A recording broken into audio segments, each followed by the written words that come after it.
Asanteni sana, tafadhali tunaweza keti chini.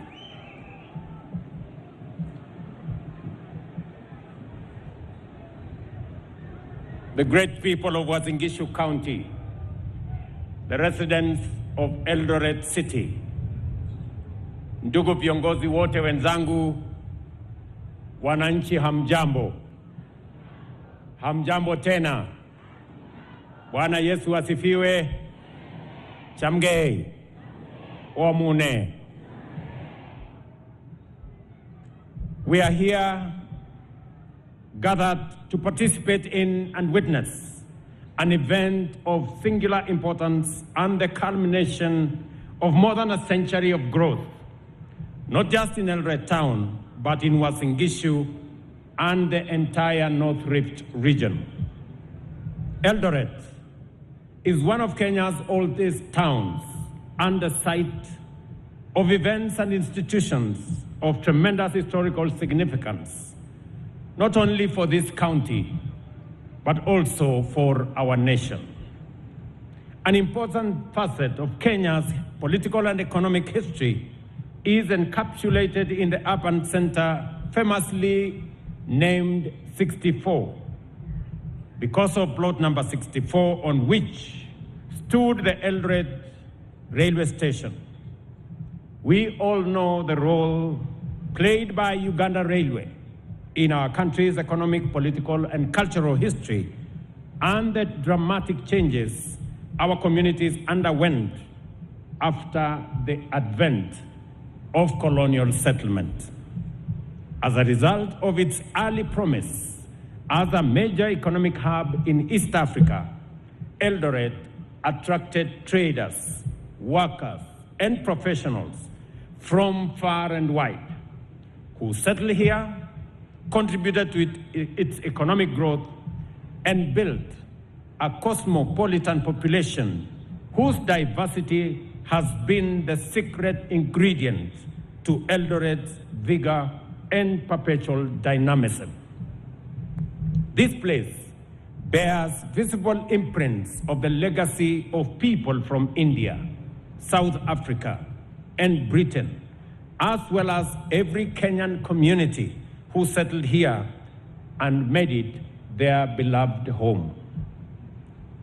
Over nearly a century, Eldoret has undergone dramatic transformation, growing from a sleepy farming center to a bustling metropolis that is the face of Kenya, a home for all and a city of the future.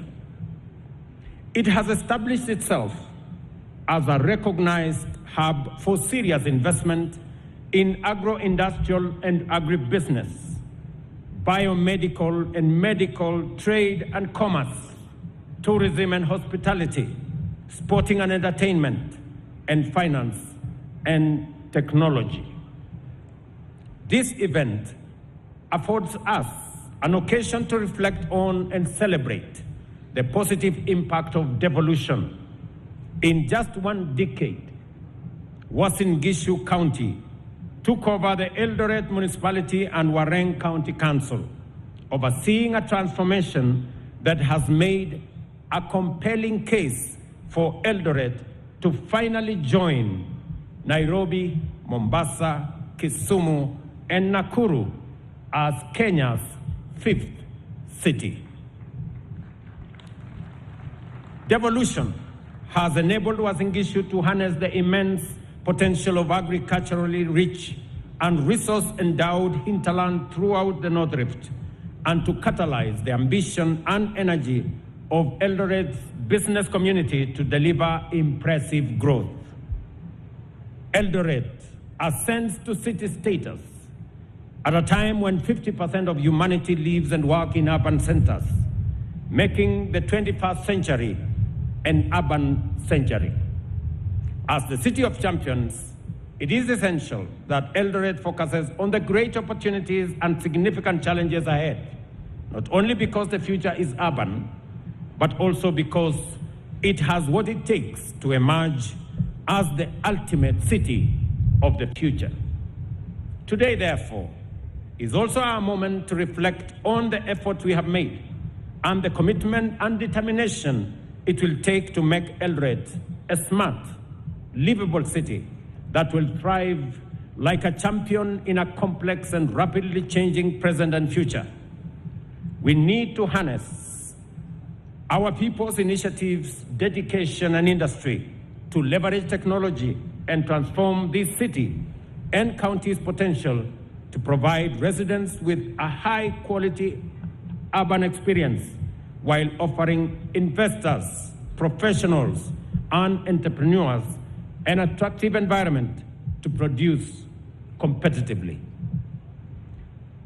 The answer to this question lies in the strategic framework laid down by the county through its planning, policy, and regulatory, as well as other mechanisms that must deliver a safe, orderly, and ecologically sustainable and efficient city that promotes the dignity and well-being of residents and communities.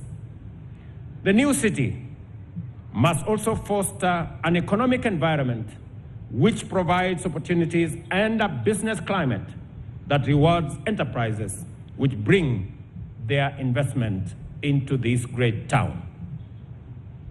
The performance of any urban area depends on the degree of focus with which its leadership and professionals engage with the critical matter of spatial and urban planning, as this is the only means of achieving orderly, functional, and efficient cities.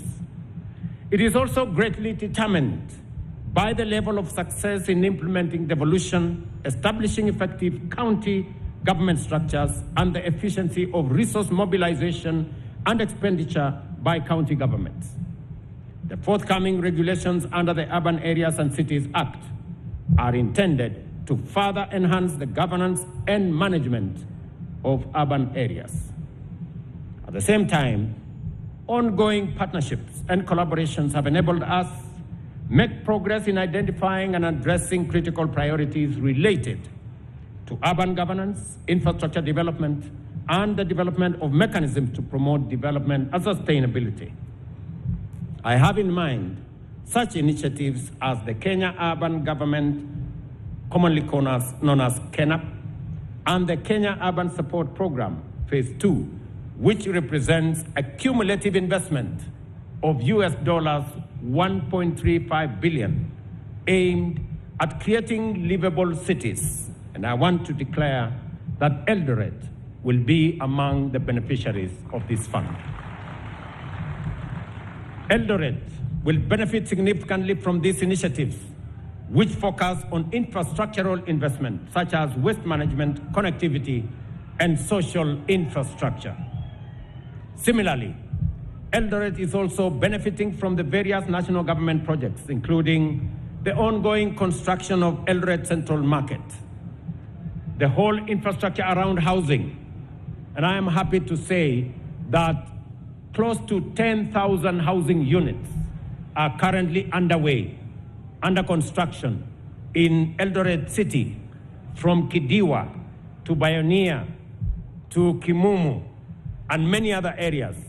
And I want to encourage residents of Uasin Gishu County that it is time for us to stop the land fragmentation that is going on so that we can save land, agricultural land, for agricultural productivity, so that we can ensure that we have food security in our country. I want to encourage farmers. I want to encourage the residents of Uasin Gishu. As has been said, this town was built by farmers. It was built by business people. It was built by professionals, but that charge was led by farmers. For us to sustain the city of Eldoret, farming must continue to be at the heart of the growth of this Uasin Gishu County. Yesterday, when I saw farmers come with their tractors into the city, I was not around. I would have also come with my tractor to the city to this city. Because as a farmer, We have built this city with our hard work as farmers. This and many other programs and projects are part of our agenda to reignite the creative, productive, and competitive energy in the city of champions, giving Kenyans the best chance of winning the race to the future. At the same time, we must remain mindful of the need to address urban vulnerabilities to climate. This is why the Department of Housing and Urban Development has identified 580 hotspots where we will urgently implement climate resilient programs aimed at protecting the urban vulnerable from the adverse impacts of climate change. We intend to roll out this program in the next 1 month. I have been following with great interest the work that has prepared Eldoret for city status, and I am satisfied that the leadership, professional commitment, and collaborative spirit invested in the proceedings are a sign of good things to come for the City of Champions. The presence of our Olympic champions in this meeting, having arrived just yesterday, is a signal that, in fact, this indeed will be the City of Champions. It is important that we provide a conducive environment for everyone, from the county assembly and executive to professionals in national and county governments, business community, investors, and the residents of Eldoret and Uasin Gishu, to give their best and give Kenya a city worthy of a gold medal. What you have done so far is commendable, and you must now proceed together to the next higher step. I commend the people of Uasin Gishu County, members of Uasin Gishu County Assembly and executive members, as well as the business and investment community, professionals, and every worker and every business person for their invaluable support and countless hours of effort to make this transition possible. At a very personal level, I am a very proud person today that this city that I grew up around, and I have two occasions that are firmly ingrained in my mind. The first is when I came in 1981, January, to Wareng High School. And my father, Daniel Kipruto Kirongosi Samoe, bought for me a pair of shoes in the streets of Eldoret. It was my first pair of shoes, and it is very memorable that that city is today, that town today is a city. I am also reminded, again, of another occasion when in 1984,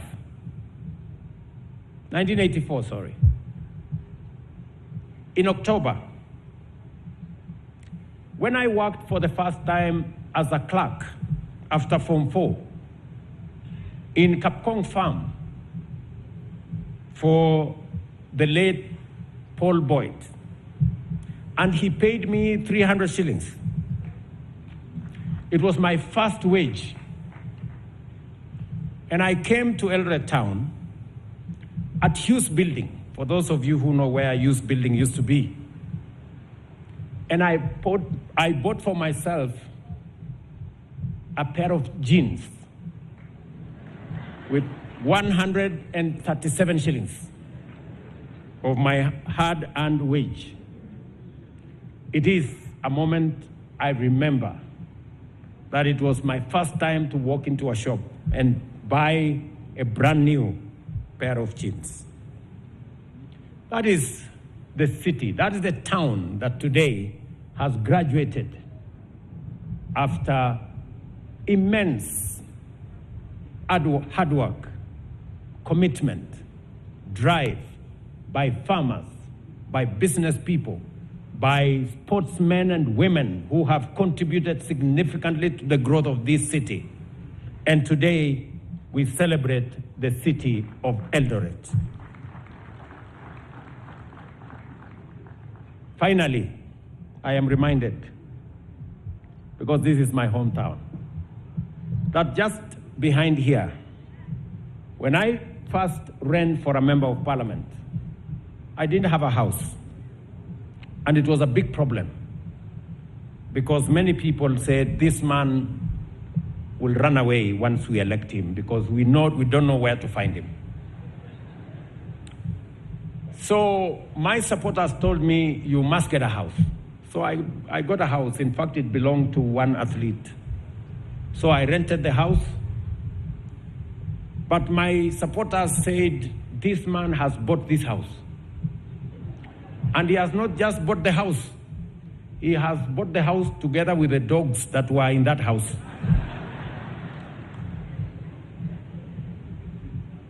Just to signify how I had, the ability to be around. And the rest is history. So I am truly proud to be part of this ceremony. Even if I wasn't president, I would have attended this meeting because it is such an important meeting for the city that I call home. Ladies and gentlemen, I know I've digressed. It's an emotional moment for me. I rarely do this, but this is home. It is now my singular honor and pleasant duty, by the authority vested in me by Section 12 of the Urban Areas and Cities Act, to officially confer city status upon the city of Eldoret. Congratulations. Thank you very much. God bless you. God bless our great country, Kenya. Asanteni sana. Pongezi. Thank you, Excellency. Let's give him another round of applause as we now stand up to wind up with the national anthem. Naomba sote tuweze kusimama tafadhali ili tumalize na wimbo wa taifa. Wimbo wa taifa.